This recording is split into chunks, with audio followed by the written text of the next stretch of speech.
My son said, "Mom, you don't really need all this space anymore." He didn't phrase it as a question. He said it the way you'd say the weather is changing, as if it were simply a fact, already settled, already true. I was standing at the kitchen counter cutting green onions for soup when he said it. I remember that detail clearly. The knife in my hand, the sharp, clean smell, the afternoon light coming through the window over the sink. I'm 63 years old. I cook my own meals. I pay my own bills. I drive myself to the grocery store, to my book club, to my doctor appointments. I have done these things without assistance for 63 years, and I intend to keep doing them. But my son was already looking around my condo the way a contractor looks at a renovation project. His name is Kevin. He's 38. His wife, Renee, stood slightly behind him, hands folded in front of her, wearing the careful expression of someone who has rehearsed patience. They had driven up from Columbus that Saturday morning, unannounced, which should have been my first signal. Kevin doesn't make the 3-hour drive on a whim. They had 2 kids with them, my grandchildren, Owen and Sophie. Owen is 9 and immediately asked if he could use my desktop computer. Sophie, who is 6, went straight to the window seat in the living room, climbed up, and pressed her nose against the glass. I have a view of the river from that window. It was one of the reasons I bought this place after my husband passed. I bought it myself, with my own money, my name alone on the deed. Kevin walked through the main room slowly, hands in his jacket pockets. He's always done that. The hands in pockets thing. When he's about to say something he knows I won't like. He did it before telling me he was dropping out of his MBA program. He did it before asking to borrow $11,000 in 2019. He did it now. "You've got 3 bedrooms here," he said. "You're using one as an office, one for guests who come maybe twice a year." I set down the knife. I turned to look at him. "The kids are getting older," he continued. "The school district over here is significantly better than ours. Renee and I have been talking, and it really would make more sense for us to be in a place like this, closer to good schools, more room for the kids to have their own space.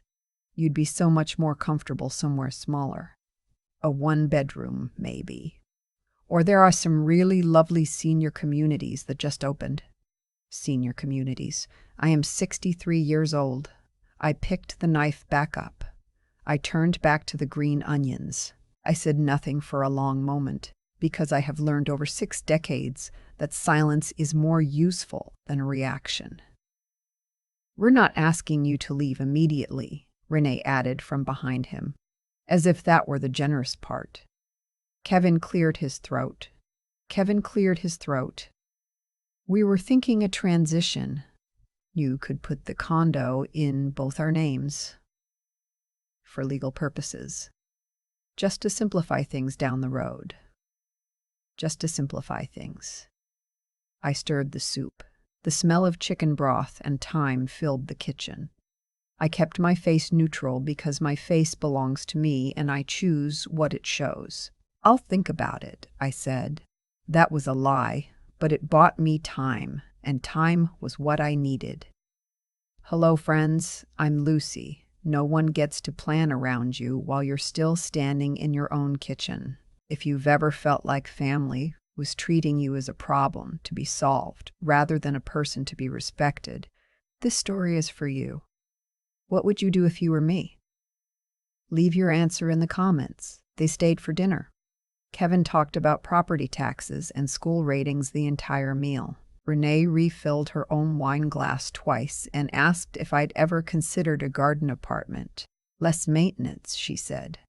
I said the condo association handles all exterior maintenance.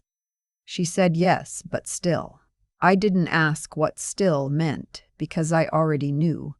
It meant we've already decided. After they left, I walked through every room slowly. I have lived here for 4 years. I moved in 11 months after my husband Arthur passed from pancreatic cancer. The condo is on the 14th floor. The river glitters silver in the mornings and turns gold in the evenings. The kitchen has a gas range, which I specifically requested. The third bedroom, the one Kevin calls wasted space, is where I keep Arthur's books, his vinyl record collection, the filing cabinet with our 40 years of joint paperwork, and the wingback chair where I sit and read on Sunday mornings with coffee. That room is not wasted. That room is the most lived-in room in the apartment. I stood in the doorway of it that night and felt something settle inside me that had nothing to do with grief. It was clarity. Kevin had not asked what that room meant to me. He had measured it with his eyes and found it inefficient. The following Tuesday they came back. No call first. Kevin buzzed from the lobby and said they were in the neighborhood. You don't drive 3 hours because you're in the neighborhood. He had a notepad this time. He walked through the condo making small notes, the square footage of each room, he said, just to help with planning. Renee opened my linen closet without asking. Owen ran directly to my office and started touching the keyboard. Sophie climbed back to the window seat. Kevin paused near my filing cabinet. Is this locked? He asked. Yes, I said. Smart, he said, as if he were complimenting me on a safety habit rather than probing for vulnerability. Renee appeared in the kitchen doorway. Mom, have you thought any more about what we discussed? Mom, she has called me that for 12 years, and I have never minded it. But the way she said it that afternoon, softened, careful, slightly pitying, landed differently. I'm still considering, I said. Kevin sat down at my kitchen table without being invited and spread out the notepad. He had written a rough timeline, move-in target 8 months, transition period, overlapping. He used the word downsizing 4 times in the next 10 minutes, each time in a tone that suggested he was doing me a favor by saying it. There's a place in Westerville, Renee said. Independent living. Very nice. Rooftop deck. They have organized activities. I am 63. I do not need organized activities arranged by a facility. I said, I'll need to think carefully about anything involving the deed. Kevin nodded, like this was progress. It wasn't. It was me buying another week. After they left, I sat at the kitchen table and wrote down everything in a notebook I keep in the top drawer of my nightstand. The notepad, the timeline, the Westerville comment, the filing cabinet question, the linen closet. Then I opened my laptop and searched for real estate attorneys in my county. I did not sleep well that night, but not because I was afraid. I was drafting. The first attorney I called specialized in commercial property. The second had a 2-week wait. The third, a woman named Margaret with an office in a quiet part of downtown, picked up herself on the second ring. I told her my situation in 7 minutes. She asked 3 questions. Had I signed anything? Was my name alone on the deed? Did I have a current estate plan? No. Yes. Outdated. Arthur and I had drawn up wills together, but nothing had been revised since he passed. Come in Thursday, she said. We have things to discuss. I drove myself to the appointment. I wore the gray blazer Arthur always said made me look like someone who does not repeat herself. Margaret's office smelled like old wood and strong coffee. No diplomas on the walls, just bookshelves and a small framed print of a lighthouse. She listened to everything without interrupting. When I finished, she set down her pen. They don't have any legal claim, she said, but they're building toward one. The timeline, the deed conversation, the references to your ability to manage. These aren't accidental. What do they need to make a claim? I asked. Evidence of impaired decision-making, and they'd need to petition the court. That's not a fast process, but if they file before you act, it becomes complicated. What do you suggest? She looked at me steadily. Update your estate documents. Establish a revocable living trust with explicit protections. And if you want to be certain the property can't be contested, consider a transfer on death deed naming a beneficiary of your choosing. Not them. A transfer on death deed. The condo would remain fully mine during my lifetime. At my death, it would pass automatically. Not to Kevin, not to Renee, but to whoever I designated. No probate, no contest, no leverage. How long does that take? I asked. 2 weeks to finalize. Sooner if we move. Move, I said. Kevin called that evening. Friendly, casual, asking how I was doing. I told him fine. He mentioned, just in passing, that a financial planner friend of his had suggested it might be wise for someone in my situation to have a family cosigner on major assets. Just as a safeguard. Not about control, he said. About protection. Protection. I wrote that word down in my notebook and underlined it. The following weekend, they came again. This time Kevin brought a folder. Real estate listings. Westerville. Gadgana.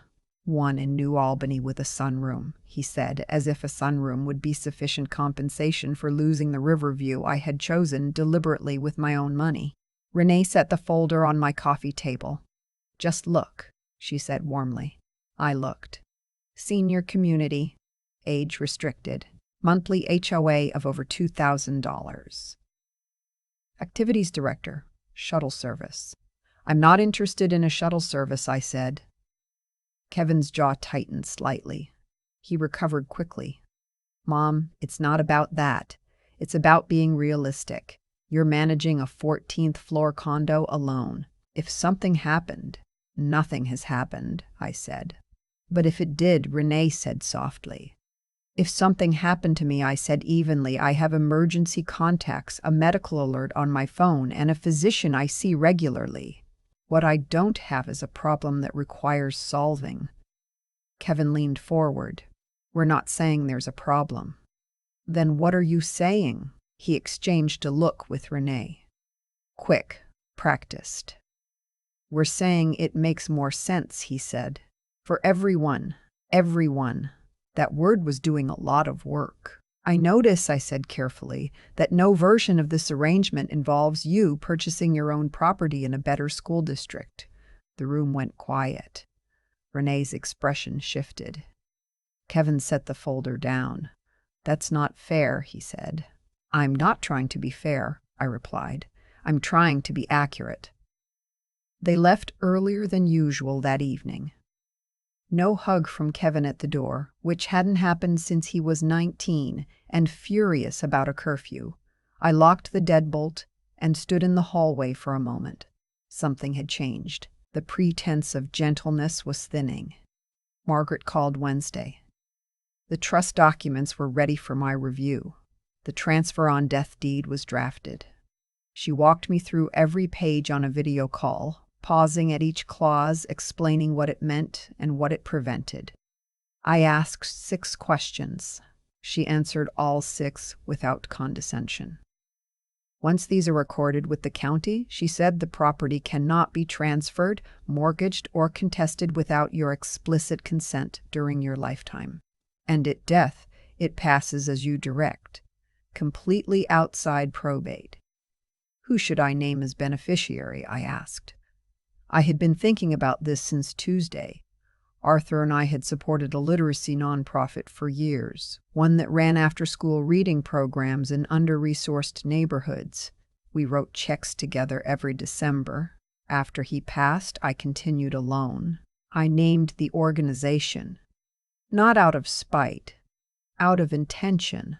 The condo would serve a purpose that aligned with 40 years of values, not 38 years of assumptions. Are you certain? Margaret asked. I was. She filed everything the next morning. That Saturday, Kevin arrived alone. No Renee. No children.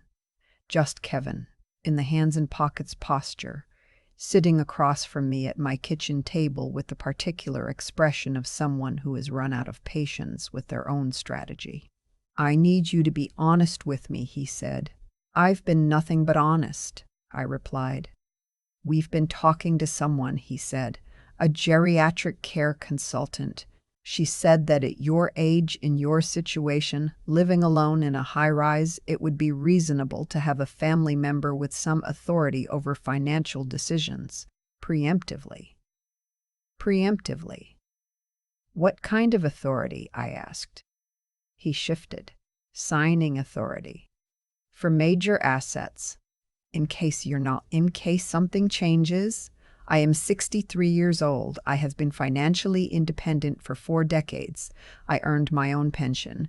I managed Arthur's medical bills during 3 years of illness. I sold the house we shared, identified a new property, negotiated the purchase, and moved myself across the city without assistance. And my son was sitting across from me, suggesting that someone else should have signing authority over my assets. Kevin, I said quietly. Who scheduled this care consultant? He looked at the table. We thought it might be helpful. Did you ask me? Silence. Have you spoken to my physician? Not yet, he said, which meant we were going to. I looked at my son. I thought about teaching him to ride a bike in the Meyer parking lot on a Sunday morning because the pavement was flat and smooth. I thought about driving 4 hours round trip to move him into every apartment he'd ever had. I thought about the phone call the night Sophie was born, his voice cracking with relief and joy, and how I stayed on the phone with him for an hour just because he wanted to talk. And now he was building a file on me. I have a meeting with my attorney next week, I said. I'll discuss that suggestion with her. His expression shifted. You hired an attorney. I have an attorney, I said. I've been a grown woman for a long time. He left without finishing his coffee. I called Margaret that afternoon. I told her about the geriatric care consultant, the signing authority suggestion, the physician comment. She was quiet for a moment. Then, they're moving faster. So are we. Everything is already filed. The deed is recorded. The trust is active. There's nothing for them to contest. I exhaled slowly. Are you certain you acted before any legal motion was filed? There's no grounds for a competency challenge because there's no pending action for us to have influenced. It's simply done. Done. I stood at the window for a long time after we hung up. The river was flat and gray in the November light. A barge moved slowly south. I watched it until it passed the bridge. The dinner was Renee's idea. Neutral ground, she said. A restaurant downtown, the kind with cloth napkins and a prix-fixe menu and candles that make everyone look softer than they are. She made the reservation. She texted me the address. I went because I wanted to see how far they intended to take it. We ordered drinks. Kevin talked about Owen's soccer tournament. Renee asked about my book club. The children weren't there. They had a sitter. The absence of grandchildren told me this was a business meeting dressed as a family dinner. The folder came out between the entree and dessert. Renee placed it on the table gently, the way you'd set down something fragile. We just want to look at this together, she said, as a family. I looked at the folder without touching it. What is it? A co-management agreement, Kevin said. An attorney friend of Renee's drafted it. It adds our names to the condo deed and gives us shared decision-making authority for the property. You'd still live there. Nothing changes day to day. Nothing changes. I have learned that nothing changes means everything already has. May? I reached for the folder. I opened it. 12 pages. The language was careful, protective language they would call it. But underneath the careful language, on page 7, was a clause that allowed Kevin and Renee to override my decisions about the property in the event of what they termed diminished management capacity as assessed by a designated third party. They had already thought about the third party. I closed the folder. No, I said. Renee blinked. You haven't had a chance to really read. I read everything I needed to on page 7, I said. Kevin's voice tightened. Mom, this is for your protection. You said that word to me last week too, I said. I noticed. We're your family, Renee said, as if that settled something. Yes, I agreed, which makes this more painful, not less. Kevin leaned forward. If you keep refusing to cooperate, we may have no choice but to pursue a formal evaluation, to establish your capacity to manage significant assets on your own. There it was, clear spoken across a white linen tablecloth with candles burning between us. I folded my napkin and placed it beside my plate. I picked up my purse. You'll need grounds, I said quietly.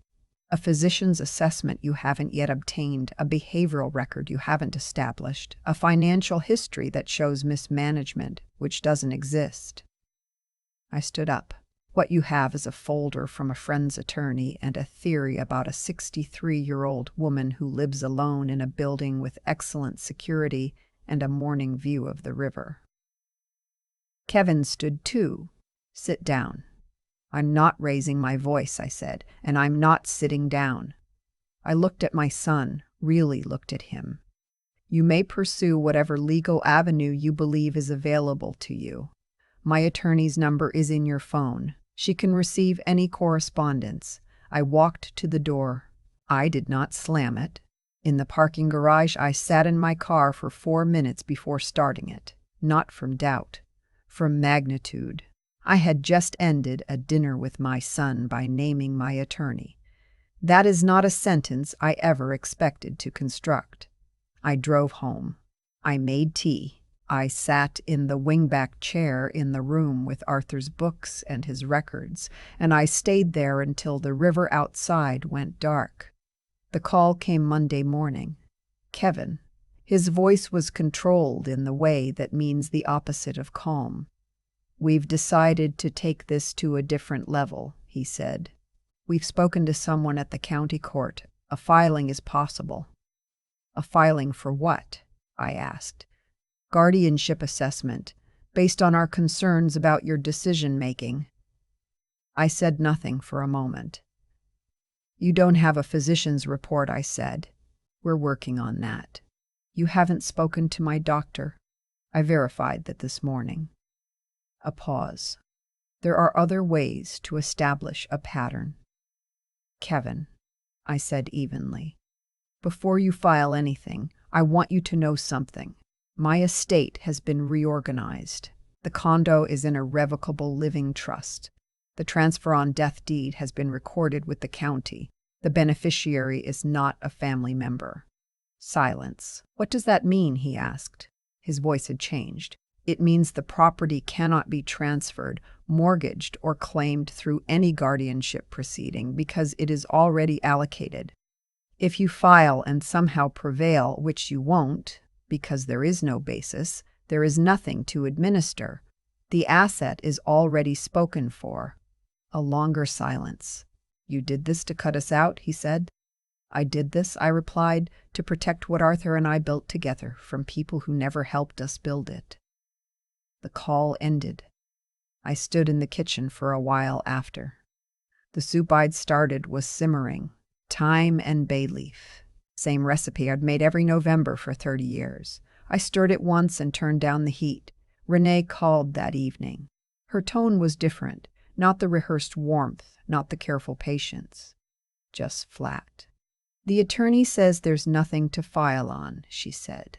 Without a current medical finding, there's no grounds for guardianship. I know, I said. You planned this. I prepared, I said. There's a difference. She was quiet. Then you've made Kevin feel like a stranger. Kevin made himself feel that way, I said gently. I simply stopped pretending not to notice. She hung up. I went to bed at 10 o'clock and slept without interruption for the first time in 3 weeks. The children called on Thursday. Kevin must not have told them what to say because what they said was simply, "Grandma, are you coming for Thanksgiving?" Owen's voice. Direct, uncalculating, 9 years old and wanting to know if I would be at the table. I said I would think about it. Then I said yes. I drove to Columbus. I stayed in a hotel. I brought the green bean casserole I've made every year since Kevin was small. At the table, Owen sat next to me and told me at length about a book he'd read about shipwrecks. Sophie fell asleep on the couch before dessert. Kevin passed the rolls without meeting my eyes. Renee refilled my water glass. We did not discuss the condo. We did not discuss attorneys or assessments or co-management agreements. We ate pie and talked about the upcoming school play and whether the Browns had any chance at the playoffs. On the drive home, I stopped at a rest area just past the state line and ate the last piece of pumpkin pie from a container in my passenger seat. It was quiet and dark outside. I wasn't sad. I wasn't triumphant. I was just a 63-year-old woman eating pie on a highway in November, which is, it turns out, enough. Margaret called the following week to confirm everything was finalized and recorded. No pending actions, she said. No filings. Nothing. Good, I said. You were very steady through this, she told me. I had 40 years of practice, I replied. She laughed. I liked that. Life settled back into its shape. I open the condo windows in the morning. I make coffee in the Italian mocha pot Arthur brought back from a work trip in 1997. I go to book club on the second Wednesday of every month. I write checks to the literacy nonprofit every December.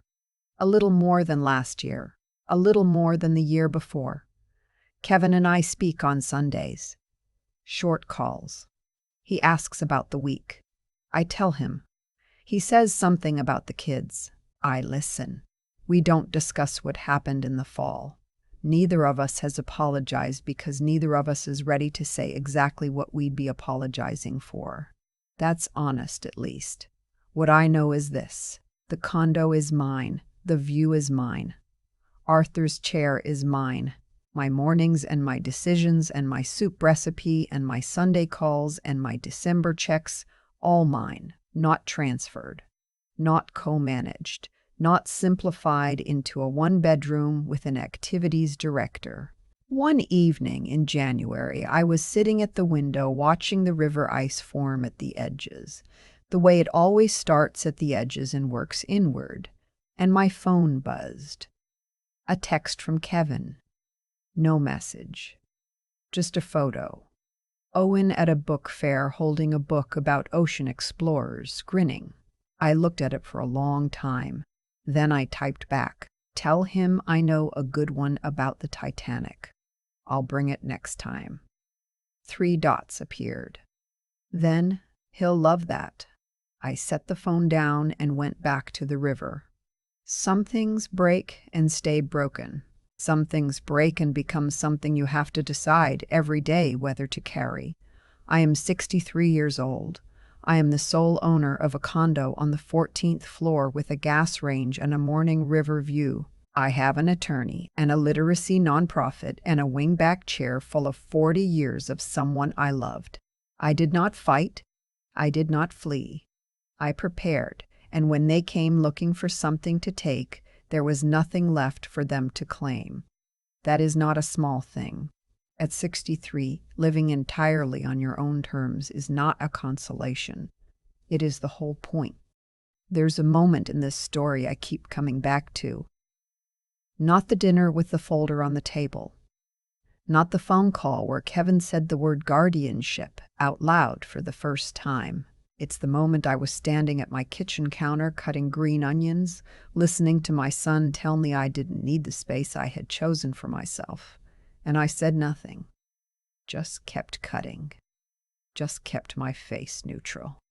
I used to think silence was weakness. I know now it's one of the most powerful tools a person can carry. What happened to Kevin and Renee wasn't bad luck. It was consequence. When you treat someone's home as an asset to be redistributed, when you schedule medical consultations without consent, when you draft legal agreements at a dinner table and call it family, you are not protecting anyone. You are revealing who you are, and the person sitting across from you is taking notes. Literally, in my case, Every visit, every word, every folder, I wrote it all down. I want to be honest about something, though. Kevin is not a villain. He's a man who got scared about money and made choices that hurt someone he loves. Renee is not cruel. She's practical in a way that forgot to leave room for other people's dignity. I understand that. I even have some compassion for it. But understanding something and accepting it are two different things, and I spent too many years in my life confusing the two. What protected me wasn't luck, it wasn't even Margaret, though she was extraordinary. What protected me was that I had spent 63 years paying attention to contracts, to patterns, to the space between what people say and what they mean. That kind of intelligence doesn't arrive fully formed. It builds slowly, through decades of reading the fine print, of asking the next question, of not accepting "just trust us" as a substitute for actual information. When Kevin sat down at my table with a notepad and a timeline, I recognized it because I had learned to recognize things. That is not nothing, that is everything. And then there is the matter of not folding.